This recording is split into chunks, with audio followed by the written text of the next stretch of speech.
Hour number 3, Chase and Big Joe, 102.5 The Game on this Tuesday. He's Big Joe Dubin. I'm Chase McCabe. Dr. Crane, Nick Frazier, behind the glass as well. Coming up Thursday, we're going to be at Bar Lines at the Omni Nashville Hotel, and they have started a happy hour Monday through Friday from 4 to 6 p.m. You can go in there and get some great specials. Also a great spot for any event at Bridgestone Arena, whether it be a Preds game or a concert. Ascend or the Ryman Auditorium. Just stop in Bar Lines, one of our favorite places in the Omni Nashville Hotel, because there are so many awesome places to go inside that building. Go check out the happy hour at Bar Lines at the Omni Nashville Hotel. We say hello now to John McClain down in Houston. John, what's up? How are you? I am doing great. I've been watching I love watching the Combine on the NFL Network, even after it's over. And I watch it over and over and over to watch the players, hear everything being said about them. It always blows me away.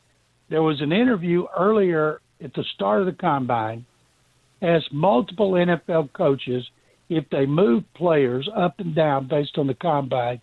Every one of them said no.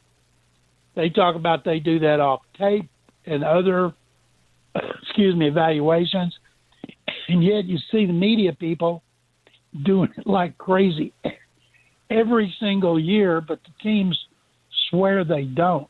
And but I love watching it. Once the NFL Network came in and took it over and started televising it, that took it to a whole new level, and I can't get enough of it. Do you think, I mean, we've talked about this before, but I just feel like, I know Indy loves having it and it's a good central spot and, you know, everything being right there together downtown, but I feel like this is another opportunity for the NFL to make more money and move it around. Well, they're not doing it for the fans. They do it for the players. And I don't think that would be a benefit. It benefits the players in the league. And if you ask anybody, they'd want to stay right there because, number one, it's centrally located. Number two, you can walk everywhere. If it's snowing, you can walk on all the walkways and never have to go outside.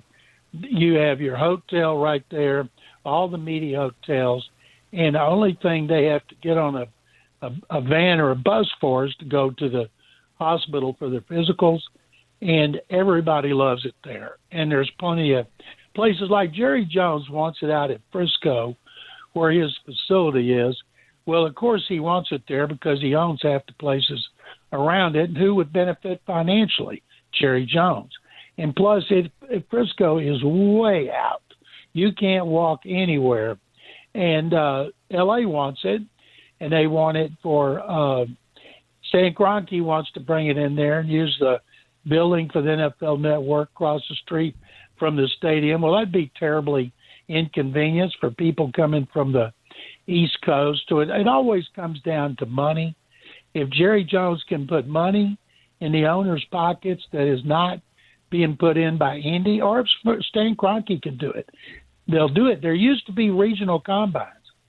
People got tired of going to like Seattle or Tampa. That's how they came up with Indy in '87. And I was there for the first one, and you didn't get hardly any media at any regional combine, and you didn't get much at all. I can remember 5, 6, 7, 8 writers. I was hanging out in the lobby of the Crown Plaza and grabbing any player we came out, asking who he was, where he's from, and usually doing interviews waiting for the draft.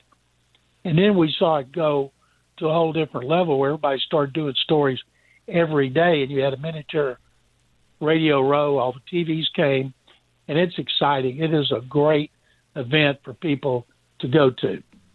John McClain is with us. So the Texans get David Montgomery from Detroit, send a couple of draft picks and Juice Scruggs the other way. What do you think about that move for Houston? Well, Juice Scruggs was going to make this team. He's been a big disappointment. Second-round pick. Another example of general manager Nick Casario's incompetency in building an offensive line. And he traded Titus Howard, number 1 pick in 19, who was a regular starter. Last year he played right tackle and left guard for a 5th-round pick, and they already needed linemen. And for a team that went to the second round of the playoffs, and the line was better in pass protection, but they couldn't run block worth a damn. David Montgomery has averaged 11 touchdowns a season rushing. He had 33 the last 3 years, and then the Texans had 34. That's an example of how incompetent they are at running the football, whether it's in the middle of the field or down inside the 5-yard line. So it's just like Joe Mixon 2 years ago. I thought, well, he's 28 years old. He's going to be 29. Montgomery's going to be 29. But after watching what Mixon did, and Nick Caserio stole the Bengals blind, they were going to cut Mixon, not sure why. He just scored 12 touchdowns, and it averaged 12 touchdowns in 3 previous seasons. So instead of him being a free agent and the Texans having to bid on him as a vested veteran, he said, well, we'll give you 7.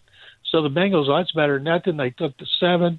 Mixon was their best offensive player, and he gave them life in the running game, receiving game. If he hadn't had 2 illegal hip drop tackles, which cost him 3.5 games and ultimately surgery, he might have rushed for 1,500 yards and had another 3 or 4 as a receiver. So they're hoping David Montgomery can do this. I personally wanted them to get an offensive tackle in the first round. This is before the trades, or a guard, and with the first pick in the second round, which belonged to Washington in the Laramie Tunsil trade, get a running back like Jadarius Price from Notre Dame or Washington from Arkansas, and then get another offensive lineman in the second round. But as it is, they'll have Montgomery, Woody Marks.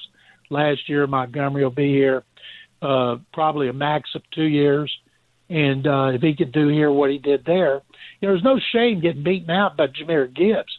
Jahmyr Gibbs was a great breakaway back, a number 1 pick, so they had a nice twosome going there. So the Texans are happy with it. So they gave up a 4-7 and Juice Scruggs, and I keep seeing these national people talking about how they got fleeced, and I'm thinking, have you watched Juice Scruggs? Of course you haven't, because he hadn't played. He started 1 game last year. And then I think it was Albert Breer took a line out of his pre-draft evaluation, and it was a great sentence. And a guy here goes, well, if he could still do that, he never would have been traded. So anyway, it's just like the Mixon trade. They're desperate for a running game. And I'll tell you this while we're talking about running backs. I think the Titans, I don't care if Robert Saleh has a chance for David Bailey. I don't care who it is. Jeremiyah Love, if he's available, can transform an offense. Nobody can help a quarterback like a great running back. I saw what Earl Campbell did here. Bum Phillips traded up in 78, took him first overall. He transformed him into a playoff team 3 years in a row. AFC Championship game 2 years in a row. Led the league in rushing all 3 seasons. And before they fired Bum Phillips, and I saw what Arian Foster did here from UT and undrafted, and then they put him in the lineup at the end of the season, and then his first start the next year, they beat Peyton Manning and the Colts for the first time, and he became the greatest running back in history, and they became a perennial playoff team. So you can't beat a back who can run, catch, and block, and Love can do it all. Amen to that, John. John McClain's on the Chase and Big Joe show. That was my question. We had Jeff Fisher on at 12:30, John, and we asked him about taking Eddie George in 1996 when he still had Marvin Harrison on the board, Eric Moulds on the board. He said, we thought the best compliment for Steve would be a great running back, and there you have it. And that's the thing here, John. Love had the great combine, and everything you just said, we're all aboard the Love train now. We all want him to come here because what he could do. And, look, you got 2 good pieces there, and you spend good in free agency. You're exactly right, John. And you were there when they took Eddie George. Were you shocked they took Eddie in 96 at 14? Well, first of all, Jeff's a defensive coordinator. Defensive coordinators are always going to run the ball. So he wanted him. Robert Saleh, defensive coordinator. He's always going to run the ball. 49ers always had a running game. And I thought Saleh got shortchanged when he got fired by the Jets, but the fact he got to go back to the 49ers has helped him get a second job. Now, I had Eddie George in my mock drafts because of I knew how bad Jeff wanted him, and I knew Floyd wanted him. And I'll never forget, and I still talk to this guy, Chris Myers of Fox. Back then he worked for ESPN. And each year the reporters would be signed 2 or 3 teams they were supposed to keep up with. And Chris called me, and I said, I think they're taking Eddie George, and they don't buy into this. He's gotten fat on the banquet circuit. They don't buy into he's got a shoulder injury that's probably going to require surgery. He is perfectly fit for what they want. If it was an offensive coach as the head coach, it might be different. So I was certain about it based on the way Floyd and Jeff had spoken off the record. Well, it comes down, the first round's going on, and Floyd trades down. And I jump up in my seat. Dave Pearson, their longtime PR guy who's been with Seahawks for years, said he'd never seen me jump up so fast, so quick, and start complaining about somebody like I did Floyd Reese, because I'd blown my pick. I had told ESPN wrong because Chris Myers was saying, well, my sources are telling me it's going to be Eddie George. And then, thank goodness, he was still there. And Saints coach Jim Mora said the biggest mistake he ever made was taking, I think, cornerback Alex Molden one spot before Eddie based on Eddie's career. So it was one of the best moves that Floyd Reese made as a general manager, Jeff Fisher's head coach, because the 1-2 combo with him and Steve just worked out perfectly. Do you think they could strike that lightning again with a Cam Ward, Jeremiyah Love? I mean, Love at the Combine, John, he's all the talk. I mean, he was all the talk, how good he was. He put the tape on at Notre Dame. I just think this would be a good combination here in Nashville. Absolutely, it would, and he's a better receiver than Eddie. Earl Campbell couldn't catch a cold, but that wasn't what he did. He was a runner, a power runner. And so Love can run, he can catch, he can block. He's everything you want. And I'm wondering, the Jets aren't going to take him. Raiders aren't going to take him. And the Cardinals could use him. If I'm them, I'm worried about the Cardinals taking Jeremiyah Love. And I don't know that I wouldn't offer them a pick to swap places so I could get Love. Now, if they don't do that and the Cardinals get Love, they'll probably screw it up because they're the Cardinals. And they still need a quarterback. Now, they're not going to take a quarterback there, of course. But if they get Love when they don't have a quarterback, they're going to use him up before they get a quarterback and become competitive again. And I remember Steven Jackson of the Rams. They just ran him ragged every year, and they were incompetent. And here comes Kurt Warner, and by then they're thinking, man, we should have put him in, suspended hibernation or whatever, and then thaw him out later. And the Cardinals are very well could be in that situation. Anybody that wants Love is going to be talking to the Cardinals for that pick. Oh, absolutely. John, real quick, Ian Rappaport reporting breaking news. The Colts have put the transition tag on Daniel Jones. My question, what the hell is a transition tag? You don't see it. You get the average of the top 10 instead of the top 5, and you get a chance to match it. And he's injured. I can't see anybody paying him a lot of money so they can, because you don't know about the injury and when he's going to play. There's a lot of speculation about that, and I think it's pretty smart because I think it's like $40 million instead of 50 or something. It's definitely a lot less than the franchise tag. And if he comes back and he plays well, they'll redo it and pay him like they did in Tampa with my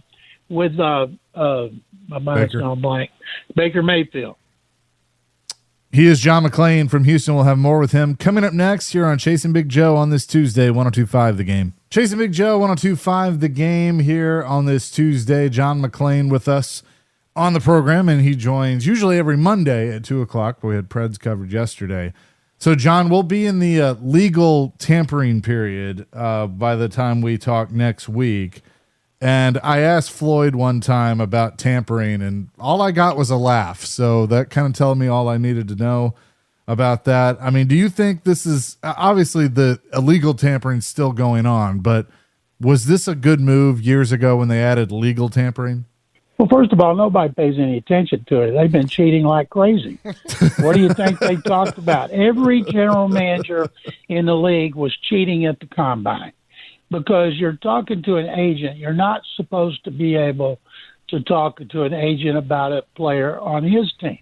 Like if Joe played for Kansas City and that player, and you and Chase, you played for the Titans, and you're only supposed to, and Berganzi's only supposed to talk about you because your contract's up or he wants to sign you to an extension. Do you think Joe's not going to talk to him about the player that he's interested in? Of course they are. Yeah. And everybody does it.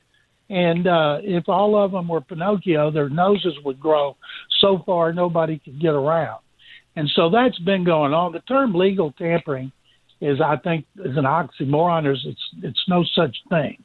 But all these deals are done, and they're going to be, when Adam Schefter and Ian Rappaport and Tom Pelissero and all those guys, they're going to be tweeting. The agents will text them, and they will just basically not even rewrite, just post the text because the idea is to get it out there first. And I can't wait to see what the Titans are going to do because they have so much money to spend. And if you spend it unwisely, the franchise is going to be set back. But based on everything I've heard about Gonzi, he's not going to be spending stupid money. Do you think we kind of talked about this earlier today. Do you think wide receiver is one of the more difficult positions to get right when it comes to free agency? Because, think about how many receivers just with the Titans alone that they've signed in free agency that are big names that hadn't worked. Like Calvin Ridley. Like Calvin Ridley is a prime example of one. It's hard if you take, how many wide receivers put you in the playoffs? How many wide receivers put you in the Super Bowl? Like A.J. Brown. A.J. Brown is subject to so much controversy in Philadelphia. That's not what you want out of a wide receiver. You want a guy that's out there busting his butt on every play to win, and yet these guys, they pout and they whine publicly and they go on social media. They're not getting the ball enough. Then the quarterback feels pressure to get him the ball instead of playing the offense the way it's supposed to be played. And the running backs get their feelings hurt. I don't know that, to me, you've got to have a running back. You got to protect the quarterback. You can get receivers in the other round. If you look around the NFL, there's a lot of great receivers didn't come in the first round. You'd love, I'm sure the Titans would, Robert Saleh would kill to get a great pass rusher like Dave Bailey of Texas Tech. But boy, if you got a chance to get Jeremiyah Love and Robert's defense is sitting over there getting oxygen and water and talking it up because they're spending so much time on the bench because the offense is driving the ball, that is also a head coach's best friend because the last thing you want is a 3 and out and then another 3 and out and another 3 and out. So you can get those other players if you know what you're doing. You can get free agents. And usually, you can't measure a heart. You can't measure guts because some guys show it, and then when they get paid the big bucks, something leaves them. And it just does, especially when they get the big signing bonus and get taken care of for life, even though Odell Beckham, we got the violins out for him because he talked about how hard it was 5 years and $100 million. But I think the best staffs, and you know who they are because they're always in the playoffs or they're Super Bowl contenders. You watch how they do it. They make the fewest mistakes. Everybody makes mistakes. Everybody blows it on free agents. You got to be careful. You take a wide receiver who was impressive number 2 at another team. Well, it turns out because he's getting single coverage all the time and the other guy's getting the double, then when he comes to your team, he's getting doubled and he's not worth half of what you paid him. Exactly on that. John, is there one player out there in free agency that the Texans could put them over the top and make them like a true Super Bowl contender? Well, I certainly don't think it's David Montgomery. It's got to be somebody in the offensive line, but they're going to have 3 new starters. They're in trouble. So there's not any one in particular. Obviously, they don't like their offensive line based on what they're doing, And it was funny. Nick Casario said at the combine, I thought our line played better, but I must have been watching different tape. And now I'm thinking he was watching the same damn tape we were. Going to be interesting for sure. John, appreciate the time as always. We'll talk to you next week. Guys, thank you very much. John McClain down in Houston joining us usually Mondays at 2:00, but had to move around with the game yesterday. I bet you John back in the day could throw some hands. What do you think? Oh, I think so. Yeah, man. Get a little fired up right there. Yeah, well, that's okay. Sometimes you got to bring the passion. Love it, man. Bring the passion. Get a little fired up. I love it, man. Tennessee Brew Works is the official craft beer of the football offseason coverage here on 102.5 The Game, so appreciate them. Always love doing our shows out at Tennessee Brew Works, and we look forward to being there again soon. It's Chasing Big Joe presented by the Omni here on 102.5 The Game.